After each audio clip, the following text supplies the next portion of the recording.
चिंचखेडी नावाचं एक गाव आहे. त्या गावातील लोकांचा स्वभाव असा होता, कोणीही धनगर त्या गावामध्ये आला की ते चिंचखेडी गावातले लोक त्या धनगराला लुटवायचे. ते धनगराचं बकरे काय मेंढरं असतील ते चोरायचे. तसं त्या बाळूमामाचा तळ त्या ठिकाणी चिंचखेडी नावाच्या गावामध्ये गेला, कर्नाटकामध्ये. ऐका, गेल्याच्या नंतर त्या ठिकाणी त्या गावातल्या 4 लोकांनी ठरवलं, आता रात्रीची उद्याची मेजवानी म्हणून बाळूमामाच्या तळामधून एक मेंढरू चोरून आणायचं. रात्रीची वेळ झाली, त्या 4 जणांना बाळूमामाच्या तळामधून एक मेंढरू चोरून आणलं. आपल्या घरी घेऊन आले. ते मेंढरू कापलं, खाल्लं. 1 दिवस झाला, दुसरा दिवस झाला, तिसरा दिवस झाला, चौथाही दिवस झाला. मामाच्या मुखातून काही सुद्धा शब्द नाही. पण जो जगाचा मालक आहे त्याला सगळ्या गोष्टी कळतात. वृक्षाची पान हाली ज्याची सत्ता, वृक्षाचं पान सुद्धा ज्याच्या सत्तेशिवाय हलू शकत नाही, ते संत, ते भगवंत. त्या मामाचं मेंढरू त्या चिंचखेड नावाच्या गावातील कर्नाटकातील चोरांनी ते मेंढरू चोरून नेलं, कापलं, खाल्लं. ऐका ना, माणसं म्हणतात तो पदार्थ खाल्ला की 48 तास पचत नाही, असं मी ऐकलंय किंवा विज्ञान सांगतंय. पण ह्या पठ्ठ्यानं रात्रीच्या वेळेला जसं खाल्लं, रात्री 11 वाजल्यापासून या 4 जणांना इतके जुलाब चालू झाले, पोट दुखू लागलं, घरामध्ये गडबडून लुळू लागले. आता केलेल्या कर्माचा त्यांना पश्चाताप होऊ लागला. त्यांना वाटलं आज 1 दिवस झाला गोळी खाऊन राहील, 1 दिवसही गेला. दुसऱ्या दिवशी तीच परिस्थिती, पोट गडगड करताय, जुलाब लागलेले आहेत. दुसराही दिवस निघून गेला, तिसरा दिवस आलाय, तिसऱ्या दिवशी तीच गती, चौथ्या दिवशी आता यांच्या तोहोट त्या ठिकाणी कोरडे पडलेत. जीभ आता टाळ्याला चिटकण्याची वेळ आली. त्यांच्या लक्षात आलं, आपण जिथं चोरी केली तिथंच या दुखण्याचं औषध आहे, दुसरीकडे नाही. जसं भगवान परमात्म्यानं त्या कावळ्याच्या दिशेनं दर्भ फेकला होता, कावळा ब्रह्मांडामध्ये फिरून आला, पण शेवटी कावळ्याला प्रभू रामचंद्राकडे जावं लागलं. तसं या चोरांनी चोरी केली. 4 दिवस नको ते त्या चोरांचे हाल झाले. चौथ्या दिवशी धावत धावत पळत पळत त्या ठिकाणी बाळूमामाच्या तळाकडे या ठिकाणी 4 चोर येत आहेत. सायंकाळची वेळ आहे. चोर येत असताना त्या ठिकाणी बाळूमामाच्या तळावरची कुत्रे त्या ठिकाणी आता त्यांच्यावर तुटून पडले. इतकी कुत्री तुटून पडलेली आहेत का कुत्र्याचा भो भो करण्याचा आवाज बाळूमामाच्या कानापर्यंत आता गेलेला आहे. बाळूमामाच्या कानापर्यंत कुत्रे भोकण्याचा आवाज गेल्याच्या नंतर बाळूमामाच्या भक्तांनी बाळूमामाला सांगितलं, मामा अहो इतकी कुत्री का भोगतात? मामाने सांगितलं, अरे अशी कुत्री भोगतात ना, ही कुत्री जे भोगतायत ही सामान्य माणसाला भोगत नाही, ही कुत्री चोराला भोगतात. मामा असं का बोलतात? अरे याचा अर्थ आहे कोणीतरी कुठंतरी चोरी केली, ते चोर आपल्याकडे आलेत म्हणून ही कुत्री भोगतात. धावत धावत त्या ठिकाणी चोर मामांच्या समोर उभा राहिले, पण चोर ते कुत्र काय भोकायचे थांबत नव्हते. त्या चोरांनी त्या ठिकाणी मामाला हात जोडले, सांगितलं, मामा या कुत्र्यांपासून आम्हाला वाचवा, या कुत्र्यांना थांबवा, हे कुत्रे आणखी भोगतायत. मामा आमचे हाडं खाऊन घेतील, हो कुत्रे आमचे हाडं खाऊन घेतील. मामाने सांगितलं, अरे सुक्कळीच्या हो, अरे रांडेच्या हो, दुसऱ्याच्या हाडं खायला तुम्हाला लाज वाटत नाही? मुक्या प्राण्याच्या हाडं खाताना तुम्हाला लाज वाटत नाही? आणि हा कुत्रा तुमच्या हाडं खाईल म्हणून तुम्हाला भीती वाटते? देव अवतारी ते बाळूमामा. कळाले त्या चोरांना. चोरांना सांगितलं, मामा आम्हाला माफ करा, तुमच्या तळामधून आम्ही मेंढरू चोरून नेलं, खाल्लं, पण अरे मग खाल्लं मग आता काय होत आहे? सांगितलं, आम्हाला आता आमचं पोटही राहत नाही, जुलाबाई थांबत नाही. महाराज माणसाला बऱ्याच गोष्टी अशा असतात, खाताना मजा लागते पण पचवतं. आमचे श्रीगुरु श्रीनिवास महाराज सांगतात, एखाद्याला मिळणं सोपं आहे पण पचवणं कठीण आहे. प्राप्त होणं सोपं आहे, त्याला क्षेम आणि योग म्हणतात. आपल्याला बासुंदी मिळेल, एक बादलीभर बासुंदी मिळेल आता, पण मिळालेली बादलीभर बासुंदी आपण पिऊ. योग आपल्या जीवनामध्ये झाला, पण क्षम होईल का नाही सांगता येणार नाही. ती पचलच याची गॅरंटी आपल्याला नाही. महाराज तसं झालं. त्यानं सांगितलं मामा मला माफ करा, या दुःखातून आम्हाला बाजूला करा. मामानं सांगितलं तुम्हाला या दुःखातून बाजूला करतो, पण जो तुम्ही तुमच्या बुद्धीमध्ये आलेला जो दोष आहे चोरीचा, तो दोष बाजूला काढा आणि शुद्ध शाकाहारी होऊन त्या पांडुरंगाची भक्ती करा रे. चोराला सुद्धा मामानं सद्मार्गाला लावलं. हे माझे सद्गुरू बाळूमामा आहेत. चोराची सुद्धा जर मती जर जागेवर आणण्याची ताकद बाळूमामाच्या चरित्रामध्ये, बाळूमामाच्या आशीर्वादामध्ये, बाळूमामाच्या भंडाऱ्यात जर असेल, तर आपल्यासारख्या सामान्य माणसाची मती कुठंच गेलेली नाही. आपण फक्त एका जागेवरती बसून बाळूमामाचं चिंतन जरी केलं तर मामा तुमचं सगळं दुःख निवारल्याशिवाय राहणार. बोला बोला बाळूमामाच्या नावानं. असे अनेक प्रत्येकाचे दुःख घालवण्याचं काम त्या ठिकाणी बाळूमामानं केलं. कर्नाटक सोडलं मामाने, पुढं ते गाव सोडून मामा पुढं निघाले.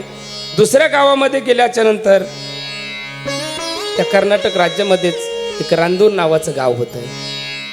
खूप गोड कथा आहे बघा. रांदूर नावाचं गाव होतं आणि त्या रांदूर नावाच्या गावामध्ये त्या ठिकाणी बाळूमामाचा तळ उतरला. पण वेळ अशी आलेली होती, आता त्या जागेवरती त्या मुक्या प्राण्यांना खाण्यासाठी चारा नव्हता आणि पिण्यासाठी सुद्धा पाणी नव्हतं.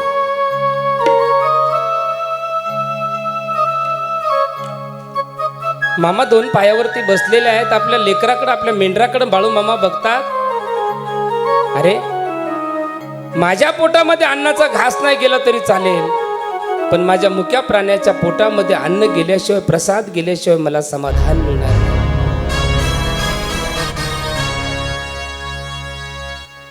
माझ्या जीवनामध्ये सर्वात जर महत्वाचं कार्य जर काय असेल, माझ्या जीवनातली जर भक्ती जर काय असेल, तर या मुक्या प्राण्याची सेवा हीच माझी भक्ती आहे. मामांनी आता ठरवलेलं या कर्नाटकमध्ये असणाऱ्या रांदूर गाव सोडायचं आणि महाराष्ट्राच्या दिशेने निघायचं. मामा आता आपला तळ सोडणार आहेत, तिथून निघणार आहेत. तितक्याच 10-5 गावकरी मामांच्या जवळ आले. ऐका, मामांसमोर हात जोडले. मामा अहो तुम्ही इथं बसला असं काय? मामा मामा काहीतरी करावं. मामा काल माझे 2 बैल, त्यांना पाजायला पाणी नाही म्हणून 8 दिवसापासून त्यांना पाणी नाही मिळालं म्हणून माझे 2 बैल मामा गतप्राण झाले. दुसरं सांगू लागला, मामा माझ्याकडे 10 शेळ्या होत्या मामा, पण 8 दिवस झाले त्या शेळ्यांना सुद्धा मी पाणी पाजू शकलो नाही. माझ्या 10 शेळ्या मरण पावल्या हो मामा. तिसरा म्हणू लागला, मामा माझ्याकडे जास्त काही नव्हतं, आम्ही दोघं नवरा बायको कोणाच्या तरी शेतामध्ये जाऊन काम करतो. आमच्याकडे एकच शेळी होती मामा, तिलाही छोटंसं करडू झालं होतं. त्या शेळीला पाणी मिळालं नाही म्हणून तिला दूध आलं नाही मामा, ते करडू सुद्धा मरण पावलो. आता ऐका ना मामा, जनावरांना सुद्धा पाणी मिळत नाही. लेकरं सुद्धा आता पाणी पाणी करून विचारतात, बाबा पाणी द्या बाबा. लेकरांसाठी सुद्धा कुठं त्या ठिकाणी पाणी आपल्याला भेटत नाही मामा. काहीतरी करावं. पिण्यासाठी पाणी धावाधाव केली गावभर, कुठेही शोधलं तरी सुद्धा त्या ठिकाणी पाणी मामा कुठं भेटत नाही. मामा काहीतरी करा, मामा काहीतरी करा, मामा काहीतरी करा. मामा तुम्हाला शरण आलोत मामा, शरण आलोत मामा. या दुष्काळातून आम्हाला बाजूला करावं मामा. मंगली धरणी माता, फाटल आकाश ग, दुभंगली धरणी माता, फाटल आकाश ग, कधी संपणार मामा भक्तांचा वनवास ग, कधी संपणार मामा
आल पाखरू माघारी पंख तुटून आल पाखरू माघारी घरट्याला नागिनीचे डंक हे विचारी घरट्याला नागिनीचे डंक हे विचारी मामा झाला पाठीरा का बाळू मामा पाठीरा का धरुनिया जाचर मामा झाला पाठीरा का धरुनिया जाचर कधी संपणार मामा भक्ताचा वनवास कधी संपणार मामा भक्ताचा वनवास कधी संपणार मामा भक्ताचा वनवास बोला बोला बाळूमामाच्या नावानं. सांग भलं सगळ्या गावकऱ्यांना बाळूमामाला आग्रह केला, बाळूमामाला शरण गेले. कर्नाटकामध्ये असणाऱ्या रांदूर गावामध्ये बाळूमामानं ते मेघराजाला आदेश दिला आणि दुष्काळामध्ये पाऊस पडला. बोला बोला बाळूमामाच्या नावानं. सांग भलं मामा निपुत्रांना संतान त्या ठिकाणी देतात. मामा त्या ठिकाणी पाऊस पाडतात. मामा प्रत्येकावरती कृपा करतात. फक्त त्या कृपेस पात्र आपण बना एवढीच आपणा सर्वांना विनंती करतो. पुढे जात असताना मामा पुढं चालत चालत चालत त्या ठिकाणी मामाची मेंढरं यल्लामाच्या डोंगराला आता आली. बरं, यल्लामाच्या डोंगराला मामाची मेंढरं आल्याच्या नंतर एक मामाचा भक्त त्या ठिकाणी मामाचा साक्षात गळ्यातला असणारा ताई अनेक वर्षापासून मामाची वाट पाहत होता. तो भक्त म्हणजे माझा नागराज. यल्लामाच्या डोंगरामध्ये बाळूमामा त्या ठिकाणी मेंढरं चारत असताना बाळूमामा जसे जसे पुढे जायचे तसे बाळूमामाच्या पाठीमागे तो नागराज येऊ लागला.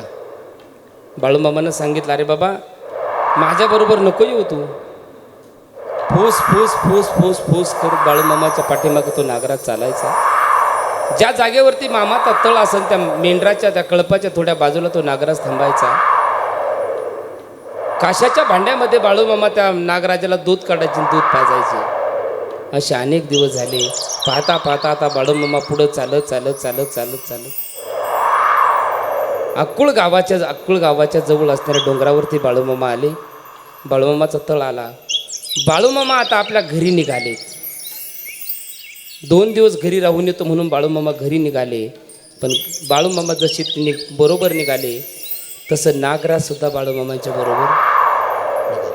बाळूमामाने सांगितलं, अरे बाबा इकडं होतं तोपर्यंत ठीक आहे, पण घरामध्ये तुला थांबता येणार नाही, तू नको येऊ माझ्याबरोबर. नागराजानं ऐकलं नाही. बाळूमामांच्या बरोबर तो नागराज चालू लागला. बाळूमामा आता घरामध्ये गेलेले आहेत. नागराज सुद्धा बाळूमामाच्या बरोबर आला. पण घरी ज्यावेळेस बाळूमामा गेले त्यावेळेस बाळूमामांच्या घरी बाळूमामाची बहीण म्हणजे गंगूबाई होती. बाळूमामानं सांगितलं, ऐक गंगूबाई, मी एक शेळी बरोबर आणलेली आहे आणि तुला मी एक काम सांगतो. ते काम सकाळी कोणी न उठल्याच्या अगोदर पहाटे उठून तेवढं तो 2 दिवस काम कर, 3 दिवस काम कर. तुझं कल्याण झाल्याशिवाय राहणार नाही. हा शब्द बाळूमामाचा आपल्या बहिणीला म्हणजे गंगूबाईला होता. म्हणले, अरे बाळू काय काम आहे? म्हणले, माझ्याबरोबर जो एक नागराज आलेला आहे त्या नागराजाला सकाळी उठल्याच्या नंतर कोणाही बरोबर बोलायचं नाही. जायचं त्या शेळीची धार काढायची आणि या काशाच्या भांड्यामध्ये त्या ठिकाणी माझ्या नागराजाला दूध पाजायचं. मी या नागराजाला एका खोलीमध्ये बंद करून ठेवतो आणि या खोलीमध्ये नागराज आहे असं कोणाला सुद्धा सांगू नको. पण ऐक, माझी जर आज्ञा मोडली, माझ्या विरुद्ध जाण्याचा प्रयत्न केला, मी सांगितलं जर तसं ऐकलं नाही तर तुझ्यावरती नागराज धावल्याशिवाय राहणार नाही. दूध काढत असताना नागराजाला दूध पाजेपर्यंत कोणाही बरोबर बोलायचं नाही. किती आपत्ती आली तरी सुद्धा बोलायचं नाही. पहिल्या दिवशी गंगूबाई लवकर उठली. गंगूबाईनं शेळीचं दूध काढलं, त्या काशाच्या वाटीमध्ये घेतलं. खोलीचा दरवाजा उघडला. बाळूमामा तोपर्यंत तळाकडे निघून गेलेले होते. खोलीचा दरवाजा उघडला, ती वाटी घेतली, त्या नागराजाच्या समोर ठेवली. नागराज दूध पिला. दरवाजा लावला. पुन्हा गंगूबाई बाहेर आली. दुसरा दिवस उगला. महिला मंडळाचा स्वभाव असतो, चौकशी केल्याशिवाय महिलाला जमत नाही. त्यावेळेस सुद्धा तसंच झालं. गंगूबाईने हातामध्ये वाटी घेतली. आता शेळीची धार काढायची म्हणून गंगूबाई शेळीच्या गोट्याकडे चाललेली आहे. तितक्यात शेजारीन आली आणि शेजारीनं सांगितलं, अरे काय करतेस? काय इतक्या लवकर इतक्या पहाटे पहाटे कुठं दूध काढायला जात असतात का? मी तुला कालपासून पाहते, कालही गेले, कालच विचारीन म्हणले, पण काल नाही जमलं म्हणून आज विचारते. नाविलाजा असतं गंगूबाईला आपल्या शेजारणीशी बोलावं लागलं. शेजारणीशी बोलून गंगूबाई पुढे गेली, शेळीची धार काढली. ज्या रूम मध्ये नागराज आहे त्या रूमचा दरवाजा उघडला. वाटी घेऊन नागराजाच्या समोर जाणार तितक्यात नागराजानं गंगूबाईवरती हल्ला केला. गंगूबाई घाबरली. दुधाची हातातली वाटी गळून पडली. गंगूबाई पळता पळता त्या ठिकाणी लुगड्याच्या त्या पदराच्या त्या काष्ट्यामध्ये पाय गुंतून गंगूबाई तोंडावर. तितक्यात तिचा भाऊ भैरू आला. आपली बहीण घाबरलेली गंगूबाई बघून भैरूने विचारलं, अरे काय झालं गंगू? गंगूला राहवलं नाही. गंगूनी झालेला सगळा वृत्तांत त्याला सांगितला आपल्या भावाला भैरूला. भैरूने हातामध्ये काठी घेतली, त्या खोलीमध्ये गेला आणि खोलीमध्ये गेल्याच्या नंतर त्या नागराजावरती भैरूनं काठी उचलली, जोरात मारली. भैरू नागराजाला मारतोय. नागराजाच्या अंगावरती भैरूनं मारलेला वार जसा पडत होता तसा वार माझ्या बाळू मामाच्या अंगावरती त्या वाराचा वळ उठत होता. भैरूनं त्या ठिकाणी नागाला इतकं जोरजोरात जोरजोरात जोरजोरात जोरजोरात जितक्या जोरजोरात नागराजाला त्या ठिकाणं भैरूनं मारलं, त्या नागराजाला झालेले सगळे त्याचे जी मणके मोडले, त्याच्या अंगावरती झालेले जे वार होते त्या वाराचे सगळे वर माझ्या बाळू मामाच्या त्या पाठीवरती लागले गेले. आणि त्यावेळेला बाळू मामा हमीदवाड्यामध्ये होते. हमीदवाड्यामध्ये जिच्या डोंगरातून माझ्या बरोबर आलेला हा नागराज आहे. त्यावेळेस बाळू मामाच्या मुखातून शब्द गेले, का झाला, का झाला यल्लम्मा, का झाला, का झाला यल्लम्मा, का झाला. अरे जो माझा भक्त आहे, जो माझ्या बरोबर आहे, जो माझा अवतार आहे, त्या नागराजाला ज्यानं मारला असेल ते उद्याची रात्र उद्याची सकाळ सुद्धा पाहू शकत नाही. हा शाप त्या ठिकाणी बाळू मामानं दिला. परिणाम दुसऱ्या दिवसाची सकाळ सुद्धा त्या ठिकाणी बाळू मामाच्या भावानं म्हणजे भैरूनं पाहिली नाही. महाराज बाळू मामानं त्या ठिकाणी खऱ्या अर्थानं आपल्या कुटुंबातली व्यक्तीला जर सोडलं नसेल तर जगातल्या कोणत्याच व्यक्तीला सोडत नाही. आणि भक्ताला एवढं सुद्धा दुःख देत नाही. त्याचं नाव बाळू मामा आहे. म्हणून बाळू मामाचं भजन आपण केलं पाहिजे.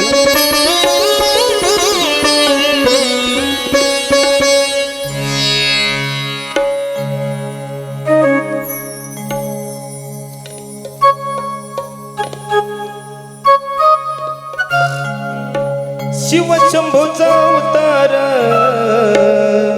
पद्मपूर गावात. शिव शंभूचा शेवटचं गीत आहे. यानंतर कथा विराम होणार आहे आणि आपण उद्या समाधीचा प्रसंग आपला उद्या होणार आहे. ज्यांना आनंद घ्यायचा असेल त्यांनी आनंद घ्या. शिव शंभूचा अवतार पद्मपूर गावात आहे. उभा राहा, सगळ्यांनी उभा राहा. बाळू मामाच्या नावात आहे. बाळू मामाच्या नावात.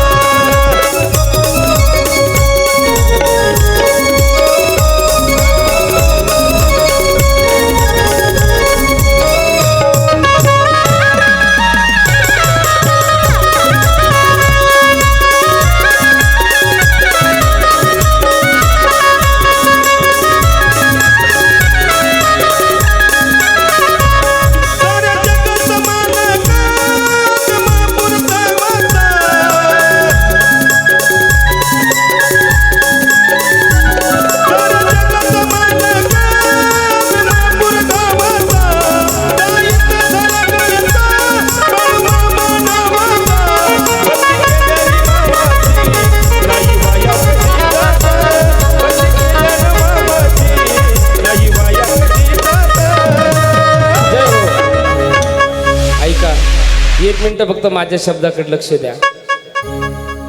मी पहिल्या दिवसापासून सांगतोय, ज्याला संसारात नाचायचं कमी करायचंय त्याने देवाच्या दारात नाचायचं.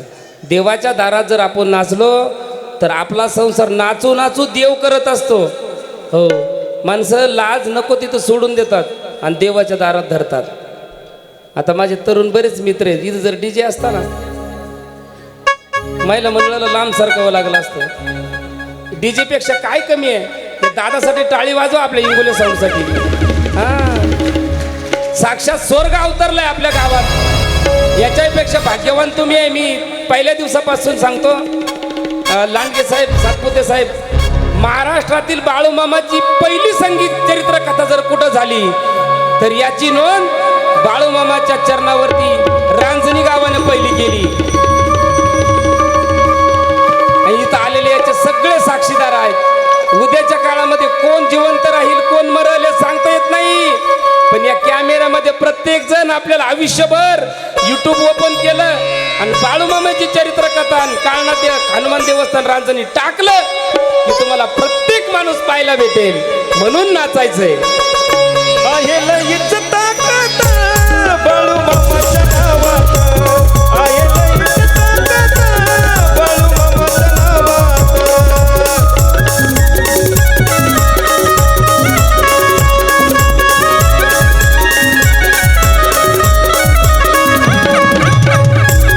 नाव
याच्यासाठीच कथा असते बघा. तुम्हाला जर जास्त आनंद घ्यायचा असेल तर तुम्ही वेळेत येत जा. ही मंडळी 7 वाजता येऊन बसली, तुम्ही 8 वाजता आलात. असो, या पवित्र आणि पावन भूमीमध्ये पवित्र असणाऱ्या अधिक मासाच्या पर्व काळामध्ये भगवान काळनाथ हनुमंताच्या दरबारामध्ये सप्तशृंगी मातेच्या पावन परिसरामध्ये ही मंगलमय कथा आजच्या 3ऱ्या दिवशी याच जागेवरती विराम घेत आहे. आपलं तसं उद्याचं नियोजन काल्याच्या कीर्तनानं समारोप करायचं होतं, पण लांडगे साहेब कथाच उरकना. कथा अशी आहे की बसलेल्या माणसाला वाटतं किती ऐकावं, त्यापेक्षा सांगणाऱ्याला वाटतं किती सांगू. म्हणून माझ्या मनामध्ये अंतःकरणामध्ये आलेला विचार, मी भगवान परमात्म्याचं चरित्र आपण प्रत्येकच कीर्तनामध्ये काल्याच्या कीर्तनामध्ये ऐकतो. उद्या आपल्याला कथेचा समारोप सद्गुरू बाळूमामांच्या समाधी सोहळ्याने करायचा आहे. म्हणून उद्या येताना माझे सद्गुरू बाळूमामा, अनेक त्या ठिकाणी बाळूमामाचं काही चरित्र राहिलेलं आहे. सत्यवा माता गर्भवती आहे, बरंच काही त्या ठिकाणी सत्यवा मातेने बाळूमामाची आज्ञा मोडली वगैरे, असं बरंच होऊन शेवटच्या वेळेला जगाच्या मालकाला ह्या कलियुगामध्ये चालू असलेला हा भ्रष्टाचार असेल, हा अविचार असेल, हे अघटित घटना असतील, जगाच्या मालकाला पाहावल्या नाही आणि जगाच्या मालकाने निरोप घेतला. तो निरोप आपल्याला गेल्या 25 तारखेला परमात्मा बाळूमामा आपल्या गावामध्ये आले आणि 28 तारखेला बाळूमामा आपल्या गावातून जाणार आहेत. नुसते जाणार नाहीत, प्रत्येकाला भरभरून आशीर्वाद देऊन जाणार आहेत.